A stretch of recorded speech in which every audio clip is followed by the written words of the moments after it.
opened up a rehab wing several years ago, and that's how I got interested in the Fletcher heritage, is because the people that we serve live, work, and worship in Fletcher. So obviously the more I knew about our community, the better caregivers we became and able to understand what their needs were and bring back things that were important to them. You don't want to think about what's wrong with you if you can maybe think about some of the happier times obviously in the past. Before we get too far into the presentation, please welcome the greatest sidekick in the world, Mr. Tyson Griswold, who is technical support this morning. I said, I'll do the stuff, but you push the button, so we're good to go. Tyson and I are both neither experts by any means. We just both share a love for history and just want to share some factoids and some what we think are great pictures of the history of Fletcher. Our next slide, the area was settled in 1795 by Mr. Samuel Murray. He purchased 10,000 acres of land. Their home place was about where Fletcher Park is now, okay? So in your mind's eye, think about 10,000 acres, all right? So we have from Cane Creek to the South French Broad, Long Shoals, back to Hooper's Creek, and then Bernie Mountain back in the back to the east. The post office opened in 1827, and it became Murrayville. That seemed to be the pattern, is that they named the towns after the postmasters.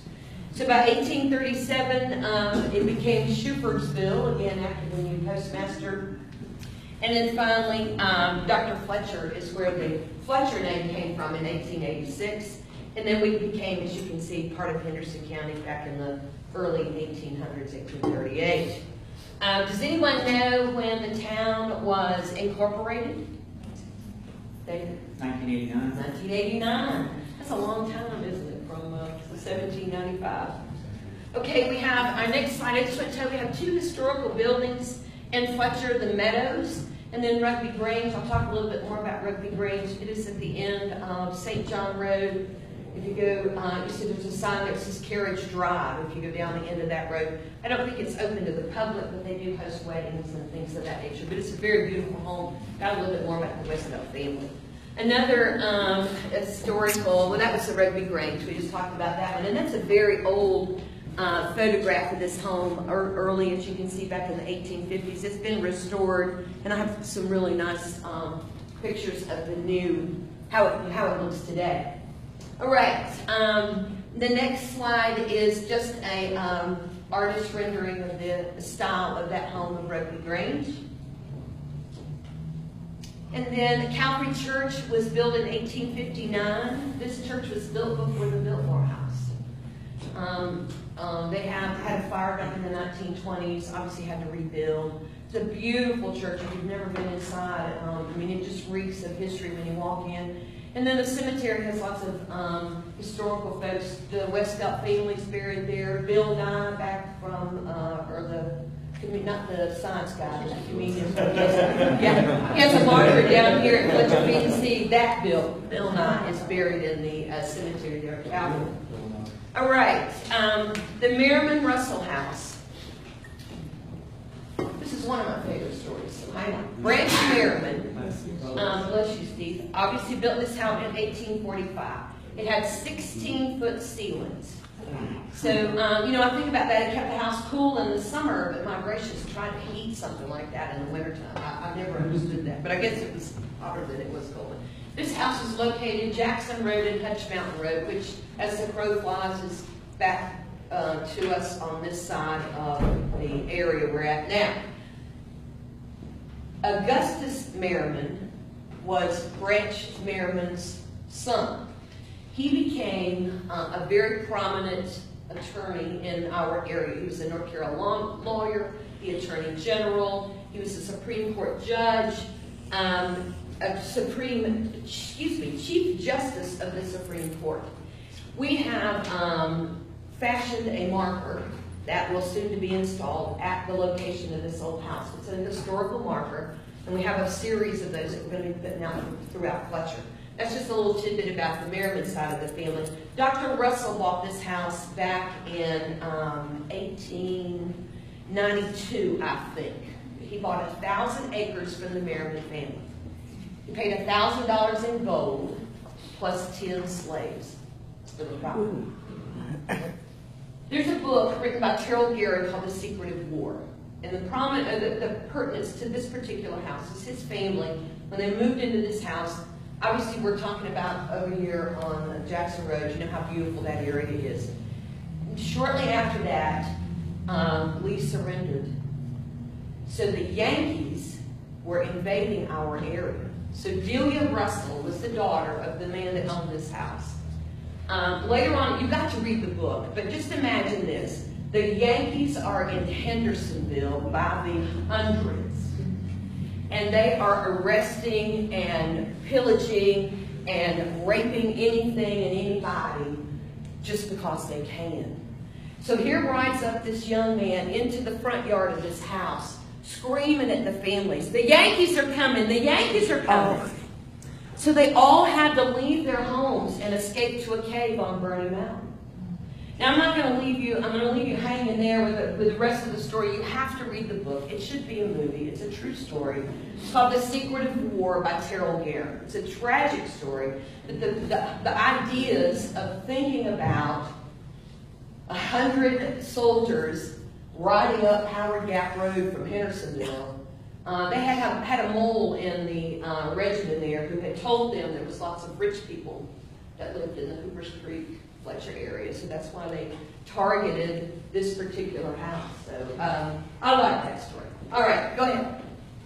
Rugby Grange, again, we talked about this earlier, the Westfelts of Rugby Grange. I know you've seen Sierra Nevada has Westfelt Park, there's Westfelt Drive, that's where this comes from. Okay? The Westfelt family imported coffee.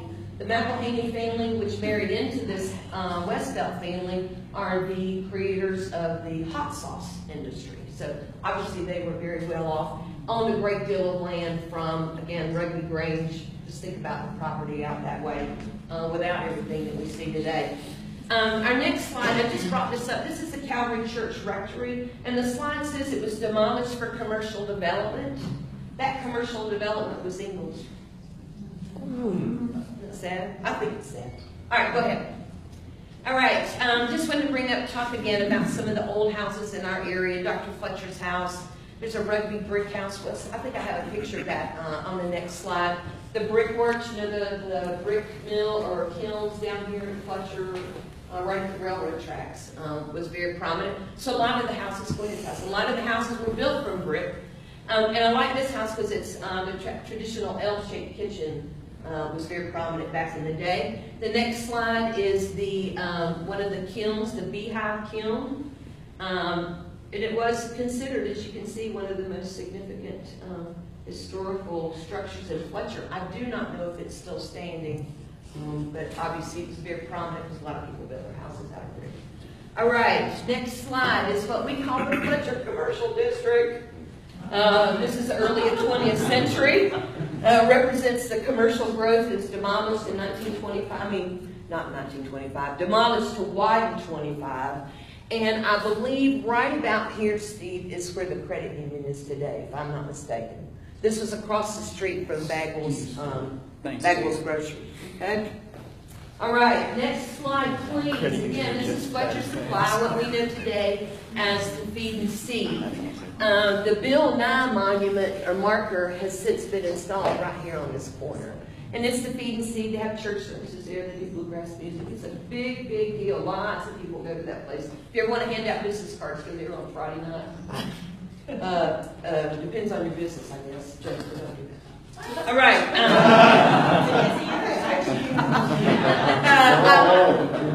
I don't know anything about this picture. I kept it just because it was kind of creepy looking and it talked about it being a tavern. So, yeah. All right, Tyson, this is the Petit house. Again, early 1900s. There is a Petit Street here in Fletcher. I haven't been able to find anything about that family. Again, I just like the style of the house. The next one is the James Lance house. This family is very prominent in Henderson County. They own the property. Now think about this. They own the property across the street where Culver's and Hobby Lobby. They owned all that property down there. They were prominent in the Westfelt family as well as the Crackers. Lance Crackers. The Lance Crackers. There you go. All right, this next slide is another fun one for me. The top portion of this slide was taken at Fletcher Plasma back in the early 60s. This was taken yesterday. I love the old cars up here. Look at the stores. I mean, the format's still basically the same, but you can see we had the Army store and the Western Auto. I think some of the features in the plaza are the same. That's kind of funny, isn't it? Okay, next one, Main Street Fletcher. This is the feed and seed right about here. This was Salvador's garage. One of my favorite things about this picture is the phone number. MU46680. 2 lanes, love the old cars. That's one of my favorites. Okay, Jesse, I mean, there's Jesse. All right. This again, you know, we talked about Howard Gap Road being one of the oldest. I mean, there's a whole section about the history of Howard Gap Road on Blue Ridge Heritage. But this is where Howard Gap intersects with 25. My favorite thing on this picture, if you can look right there, is a big billboard advertising Ghost Town. And it was a great big cowboy, you know, the cowboys that had fighting on the streets. That's my favorite. Is that 28 cents for gas? Do what? Is that 28 gas? Did you see the gas? Do you remember what gas? Yeah, cost that 28 much, cents a Aggie? gallon. Back, again, this was 1962, 63. Isn't that crazy? All right, and I hope I'm not blocking you. This is another one of my favorite photos. Bob Davey and I were privileged to meet with the folks at Fletcher Academy, and exclusively was able to copy some of these older photographs. I just knew I would be done before time was up. Isn't that funny? Anyway, we were happy to be able to copy some of these old photographs. This right there, okay, is the old Fletcher Hospital. All right, used to be Mount Sand. Can everybody see that? No, true. Right here that's the chapel. That's Captain Gilmer's school. Fletcher Academy was a working farm, so they had dairy farms. This was the nurses' dormitory. I think that's it right there. Yeah, well, this is where the old hospital used to be. It's still a working. Everybody remember where Baystone was, the nursing facility. Park Ridge Home Health is in this building. Lots of doctors at one time were in these buildings here. Okay, next one is a picture of the old dormitory. My first cousin got her LPN license through the nursing school at Park Ridge and worked for Dr. Dysart till he retired. That was pretty cool. All right, 1936, Asheville, along with Henderson County, purchased 122 acres for the airport. Okay, this is Old Airport Road comes right down through here, and then this is now where the Fletcher Business Park is. This is the old runway, okay? So by 1961, we got the new airport. Now, the planes were so big that this airport wasn't able to handle the planes. So Buncombe County, Henderson County swapped land. So they got the current location next to the French Broad River, and then we got the current Fletcher Business Park. All right, last one is the picture I promised you earlier about the Replica Range. You can see the old one on the left and then the restored one on the right. It's just a beautiful house to me. Bob Davey took that photograph, and it had to have been below 20 degrees that day. The rhododendron in the front of the house right here are just drawn up like cigars. So he was a brave man that day. All right, last one. This is a picture of a map of Henderson County from 1918. Fletcher is not even listed on the map as a location. I had every intention of doing a current map of Henderson County just to show the comparison and the contrast there, but I got so caught up in the book Secret of War looking at that, I kept reading and then thinking, oh my gosh, I have to stop. So I just left it as it is. Again, this really fascinates me as a photograph of the old Henderson County. Thank you, guys. I want to bring up Jeffrey, or you can stand right where you are. He and Tyson are going to tell you a bit about the art fair that we have coming up. I appreciate your attention this morning. I hope you did find it somewhat interesting and maybe do some more research about the town of Fletcher. Thank you.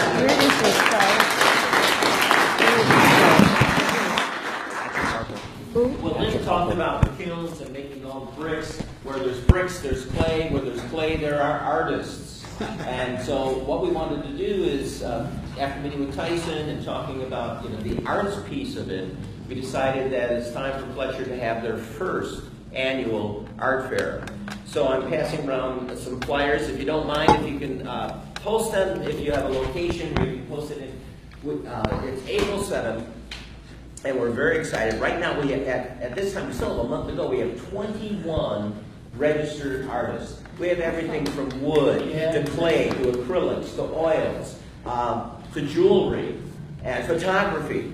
And we have members of FABA that are part of it, that are participating in this. So we're very excited. It's going to run from 10 a.m. to 4 p.m. Saturday, April 7th. So mark your calendars and please help us to promote this because this is for Fletcher and this is for the artists within the Fletcher area. And we always say it's a new, instead of FABA, we had FABA, now we have FABA, the Fletcher Area Art Fair. So we invite you all to participate. We are looking for volunteers still because we need help with everything from moving the traffic to getting people in and out of the parking lot. Oh, by the way, we're going to be at the empty lot, which is just south of the Asheville Bank and the and Lulu's. So it's an empty lot. So it's going to be easy in, easy out. But we still need volunteers to help with that. We also need volunteers because, artists, love their coffee. And so when you're sitting at the booth, you don't want your booth left empty. So we put volunteer in there so they can then go use the restroom. So, and we're having a coordination meeting March 17th at the Fletcher Library, 10:30 a.m. to 11:30 a.m. And when I run a meeting, it starts on time and it ends on time. So don't worry about running over on a Saturday morning. So if you're interested, let me know. And if you're interested in volunteering, let me know. I'll make sure that you get information on those particular things. Fletcher, the website is FletcherArtsHeritage.com. If you want to sign up as an artist, that'd be great. We've still got 4 or 5 more spots. If you want to send an email saying, expressing some interest, and there's also a donation. I'll feel like wanting to donate to the arts and heritage of Fletcher. Just go ahead and on there and donate. So, thank you. We're out of time, guys. If you got an announcement there.